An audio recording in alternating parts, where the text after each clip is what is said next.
E colleghiamoci, TG1!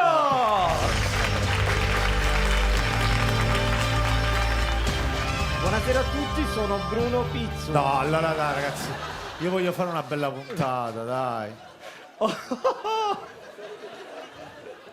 Oggi parleremo... Cretini. Scusi, oggi parleremo di un fatto increscioso, Sì. i falsi invalidi, e lo faremo con Serena Attratti. No, saranno attratti, no. Benvenuti nella rubrica Folklore e Cultura del TG1 e da Serena Attratti.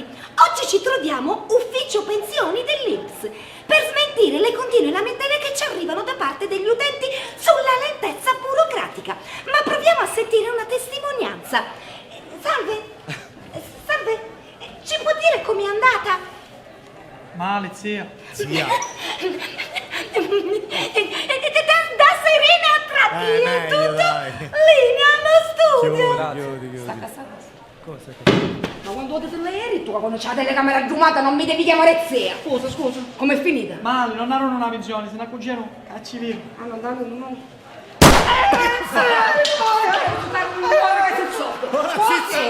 Così! Va bene, va bene. Raga. Bambini accompagnati per ora, Adesso invece passiamo a un servizio e parliamo di inciviltà. Sì. Inciviltà, e lo faremo col nostro 100% Brunello.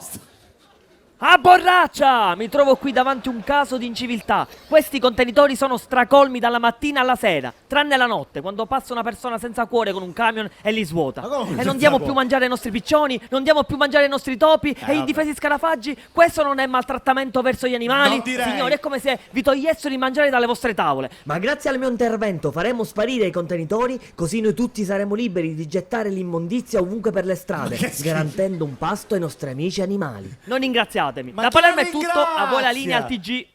Uno! Grazie. Cretino, ma questa cosa non si fa. Ma quella fa sto cosa. Farò chi dighi, bello pare. E adesso passiamo al nostro meteo. Il peggiore. Buonasera e benvenuti alle previsioni del tempo. Diamo uno sguardo generale alle condizioni in Sicilia. Sul versante tirrenico forti colpi di vento, si consiglia massima cautela. Sul versante ionico forti colpi di sole, si consiglia un buon parrucchiere. Ma andiamo a dare uno sguardo ad alcuni comuni caratterizzati da fenomeni particolari. Sommatino, tutto sommatino, tempo. Acate, pioggia Acate, San Cataldo prega per noi. Ma dai. Dal Veneto è tutto, la linea torna al TG1. Grazie, ed è tutto.